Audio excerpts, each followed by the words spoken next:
I think making your bed in the morning is probably one of the best habits you can have. And before you click off this video, I want to tell you why. Making your bed in the morning, even though it seems insignificant, it really does give you that slight edge and that slight feeling that you accomplished something early in the day. And surprisingly, even though you might think, oh, it's insignificant, oh, I don't really want to do it, that's exactly the right formula for discipline. You don't want to do something, but you do it anyway. You make your bed. And surprisingly, if you make your bed, you have this almost pride and encouragement that you carry out throughout your day. You'll be more likely to go to the gym, you'll be more likely to meditate, to gratitude, to do your self-improvement habits, to take a cold shower, if you kind of have this feeling that you did something. And you might be thinking, what's the point of making your bed if you're just going to get back and mess it up anyway? That's exactly the point. You don't want to do it, but you do it anyway. It's just leveling up your discipline. Because let's be honest, how much discipline does it require for you to go to the gym? If you've trained for a while and you've enjoyed it a lot, if you kind of enjoy going to the gym, that doesn't really require discipline. Because discipline isn't you doing something hard. Like, discipline, people might think that discipline is this thing where you run for 3 miles. But that's not discipline if you're motivated for it. Discipline is exactly you. You could literally be running 100 meters if you really, really don't want to do it, but you do it anyway.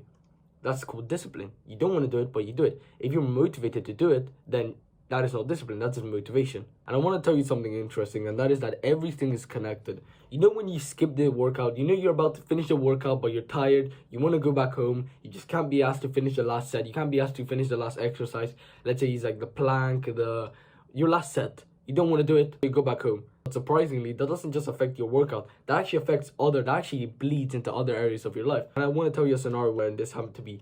I almost every single time, I used to cut corners, and I used to always just kind of leave the last sets of my workout. I used to just kind of do them just to finish them, and I would just hop into the shower and just go back and watch some YouTube videos. But I thought it wasn't that big of a deal until when I was recording videos. I realized I tried to cut corners. I didn't really want to finish it. Whenever I was scripting, I was kind of just rushing the last bit and just kind of wanted to record. So you slack in the gym, if you slack making your bed in the morning, it bleeds into other areas of your life. Or let's say you're trying to be an entrepreneur, it's bleeding to your business. It'll bleed into your habits. You won't want to do your habits. You would just cut corners. Whenever you're in the last minute of meditation, you just think, oh, it's just 1 minute. It won't really affect me. But imagine you do that for an entire year. You'll miss out on 365 minutes of meditation. And something that you might do is whenever you're working out, randomly I'll just get a thought. And since I work out at home, I would either go on my phone and kind of just search up what I was thinking on YouTube or on Safari, Google, or I would go on my computer and search up what I was thinking about on YouTube or Google. And I thought it wasn't that big of a deal. Yeah, I was like missing out on like 30 seconds of my workout. But not only did that compound with almost every single time, because I would usually do that not only just once, I would do that like 3, 4, 5 times during my workout. I would miss out 4 minutes, which doesn't seem like a lot, but when you really think about how much that compounds with every single workout, imagine you work out every single day, and 4 minutes times 7 is, I can't be asked to do the math, but it's a lot throughout a year. And guess what? When I'm recording videos, what happens? I'm scripting the video, and I randomly get a thought, and I search it up on Google or on YouTube. So it's so interesting how these little things that might not be so significant really do bleed into other areas, into bigger areas of your life. And really just do tiny things that really help you with, which is just making your bed. Making your bed will give you that slight edge when you want to go to the gym. You kind of have the idea like, oh, I made my bed, oh, I can go to the gym. And you won't think this consciously, obviously. You won't just be like, oh, I made my bed, oh, okay, I'll go to the gym. You'll kind of think it subconsciously. Your brain will think it subconsciously. That's why it's so powerful. It's tapping into your, I don't know the sciencey shit about this, so it's like tapping into your unconscious brain, so you'll be more likely to go to the gym without you realizing that it was because you made your bed. And when you do these things, surprisingly, like making your bed or washing the dishes, for example, or vacuuming your room, cleaning your room, taking the trash out from your room, like those kinds of small things, you never know when you might be so grateful you did them. Because I remember this one time, I was going out with some of my friends, and when I looked at the time, I realized that I was already late. So I was just kind of rushing, getting stuck in my own clothes, like literally putting on my shoes, rushing, tying my shoes. And as I was about to walk out the door, I looked at myself, and I saw that my hair was so nice. It was like nicely done. I had like a fresh cut at that time, and I made my hair in the morning. And in the morning I thought, oh, I don't really want to make my hair, oh, it's gonna be useless. I'm not even gonna go out anyway. But I made it. And that just saved me a whole 5 minutes from being even late to my friends.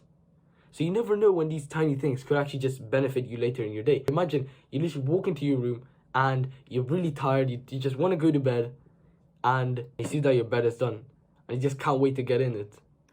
It's just those tiny things. It might seem so insignificant, but they really do benefit you. I really want you to take that lesson away, which just doing the tiny things that really benefit you. I want to give you some actionable steps and a few things you can implement to your life to actually level up this kind of skill of discipline. So you can probably think of some insignificant things that you can do right now. Maybe you can be vacuuming your room, literally taking out the trash from your room, picking up the clothes from your room, maybe just folding your clothes really tightly, tidying your room, just simply making your bed.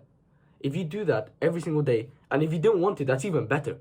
Because if you don't want to, and you do it anyway, you might be thinking, oh, it's not that significant. Or it's really taking out my trash really gonna make me more disciplined. It's really making my bed gonna make me hit my workout more often. But you see, you don't want to do it. You don't want to make the bed. You don't want to vacuum your room. You don't want to take out the trash. But you do it anyway. And you level up the skill of discipline. Discipline is kind of like the skill in a video game where each action you do, for example, when you kill a mob, you gain XP. But this time it's when you take out the trash, you gain XP in this level of discipline. I know it seems so insignificant and you really don't want to do it.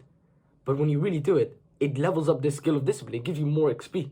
So there's no reason to do it. So just do it right now. Pause the video, take out your trash, and just move on. So we discussed some things you can do. Taking out your trash, cleaning your room, picking up the clothes, folding your clothes, making your bed. Making your bed is probably one of the best ones. If you just could take one thing out of this video that you can benefit from, is making your bed every single morning. I can't emphasize how strong this is, and there's actually a whole book written about this, which is called Make Your Bed, which is made by this Navy SEAL, talking about how making his bed is probably one of the most powerful things he did every single morning. Because think about it this way, imagine you're in the military. You might think that the discipline is when they're in the trenches, they're all muddy, they're crawling, they're kind of climbing, they're training. But that's not really the discipline. The discipline is when they wake up every single morning and they're excited for the day, they wanna shoot the guns, they want to go in the muddy trenches. But they don't want to make their bed. They want to do the action. That is exactly the discipline. They don't want to do it. They do it anyway. Making your bed is probably one of the best things you can do. And a few other things you can do is obviously cleaning your room and just washing your dishes after you finish them. It might seem so insignificant, especially if you're young. Just mommy washes the dishes for you. But eventually, you're going to be alone. Mommy's not going to be there to wash the dishes. So whenever you just put the dishes onto the side, when you come back, they're just going to be there. Nobody's going to wash them. So it builds up great habits, because whenever you finish eating, you probably just put the dishes there and you go back into your room and watch some videos. But if you just take literally 2 minutes to wash the dishes, even if you don't want to, you level up that skill of discipline. And imagine how much more grateful your parents will be when you just wash your dishes. So I really hope you benefited from this video, and if you want to join a community or where you can learn from me, we do kind of these things about discipline, about kind of self-improvement, and we can discuss, we can learn from each other. We do some course every now and again. So if you want to join, that'll be the first link in the description, and I'm going to be working on a course soon. So if you want to join and be ready for that, that'll be the first link in the description.